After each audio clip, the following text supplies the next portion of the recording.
खुलुमबाय आं सिमान बड'लेण्ड खबर चेनेलाव नोंथांमोनखौ बरायबाय। आं दिनै सासे मानसिनि सल' खोन्थानो सानदों। बेयो गावनि डिउटियाव अफिसाव दैलि ट्रेनजों थांलाय फैलाय खालामोमोन। दा बियो बे ट्रेनजों थांनायाव सब समय डायरियाव बे ट्रेनाव मा मा जाथाय जादों बेफोरखौ नट खालामनानै लायोमोन।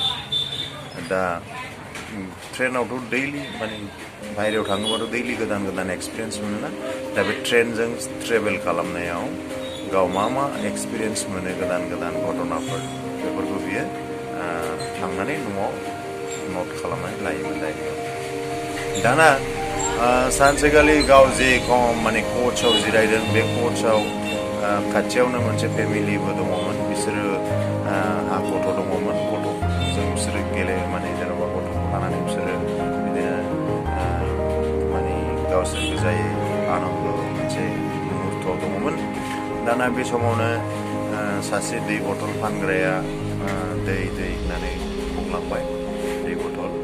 तखन बै फेमिलिनि गार्जेना बुंबाय, आरे बाबु दैया बथलाव बेसेबां होननानै। तखन बे दै फानग्रा सेंग्राया बुंबाय जे बथल मोनसेयाव 20 टाका। दाना बे गार्जेना बुंबाय, आरे 15 टाकानि बथलखौ मानो 20 टाकानि 20 टाका 15 टाकानिनो मोनो। तखन बे सेंग्राया दै बथल फानग्राया मिनिनानै माने मोजां हरै मिनिनानै बियो आराम थांफिनबाय। बेजों मिनिस्लुल' जादों बियो, बेनिफ्राय थांबाय। दा बै जाय ट्रेनजों दैलि टुर खालामो, माने गावनि डिउटियाव थांनायाव ट्रेनजों बे थांलाय फैलाय खालामो, बे मानसिया नुनानै आसरित मोनबाय। आरे बे दै फानग्राया माथो जेबो माने बेजों खोथा बुंलिया, खालि मिनिस्लु जानानै थांबाय। बेखौ बे मिन्थिनो बिराद लुबैबाय बे दै फानग्राखौ। थांनानै बियो उन थांनाय, बाबु नोङो माने बेजों नोंनाव दै बिनायाव बे जे ओरैबायदि बुंबाय 15 टाकानि दैखौ मानो 20 टाका होननानै, तखन नों मानो जेबो बुंदिया होननानै। तखन बियो माने बुंबाय आरोखि बे दै बथल फानग्राया जे आरे बियो दैखौ बायखानाय नङामोन, मानो। ओमफ्राय दाना तखन बे माबाया सोंबावग्राया सोंबाय, मारै मिन्थिखो नों अन्तर्जामि नामा, बे दैखौ बायनाय नङा बोरै मिन्थिखो नोङो होननानै। माने बे दैखौ गांखायाखै, बे ओरैनो सोंदोंसो, बे दै गाङाखै। जाय दै गाङो बियो दै बथलखौ लागोरो, लोङो, बेनिफ्रायसो दामखौ हरो होननानै। तखन बेबायदि बुंनानै थांबाय। दा बियो न'आव फैनानै बै जाय डायरि लिरग्रा सानबाय बे खोथाखौ लानानै।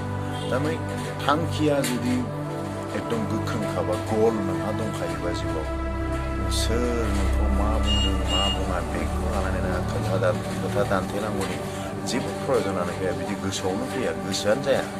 नोंहा मोनसे थांखि दंखायो नालाय, आंहा दै फाननांगौ, सोर आंनि दै बथलखौ लानानै सोर मा कमेन्ट होयो आंहा बेखौ बुंनांगौ जेबो बाथ्रा गैया। दा बे दै बथल फानग्रायाबो बेबायदिनो बेब'हार खालामनायखौ नुनानै बे खोथाखौ बे साननानै लानो हादों, सोलोंनो हादों। दा बे सल'निफ्राय जों बेखौनो हमनो हायो, बे घटनानिफ्राय, जे जायफ्रा स्टुडेन्टफोर दङ, दा स्टुडेन्टफ्रा बेखौ जायफ्रा नायदों बिसोरो बेखौ साननानै लानाया मोजां जे जिउआव थांखि थाथारनांगौ। दा मा फरायगोन मा फराया, मोनब्रै मोनबा लाइन सानलाबाय थानानै जुदि डिसिसनखौनो लानो हायाबा, होमबा फरायनायावथ' डिसिसन लानो हायाबा बोसोरसे बोसोरनै बिदियावनो लसबो जानो हागौ। दा बेखायनो मोनसे गल थांखि थाखानांगौ जे आं उमुखखौ फरायगोन, आं उमुख जाथारगोन जिउआव। होमबाना नोङो जिउआव नोंनि गल नोंहा थाखायोबा, नोंहा थांखि थाखायोबा, नोङो जिउआव साक्सेस जानायाव नोंहा हाजारखि जिखि बाधा फैया, जायखि जिखि मुवा नोंनि थांखिखौ रावबो होबथानो हानाय नङा। दा बे सल'निफ्राय बेखौनो मोनथिनो हायो। ओंखायनो साफ्रोम स्टुडेन्टफोरा जुदि गावनि गलखौ दाबो डिसाइड खालामनो हायाखैबा, केरियार काउन्सिलिंनि आजिखालि बेबस्था थायो, बेफोराव जगाजग लानाया मोजां। बा खाथि खालायाव जुदि सोरबा सोलोंथाइजों मोजां जुदि जुक्त' गोनां माने टिचार प्रफेसार बेफोरबायदिनो आरोबाव गिदिर गिदिर साख्रि मावनायफोर थायोबा मोजां फरायनायाव मोजां मानसिफोर थायोबा बिसोरो सोंना लानाया मोजां आं मा फरायनाया मोजां आं मा लाइनजों थांनाया मोजां बेनोसै बे चेनेलखौ साबस्क्राइब खालाम लाइक खालाम शेयार खालाम गुरै खावलायनाय थाबाय गोजोन्थों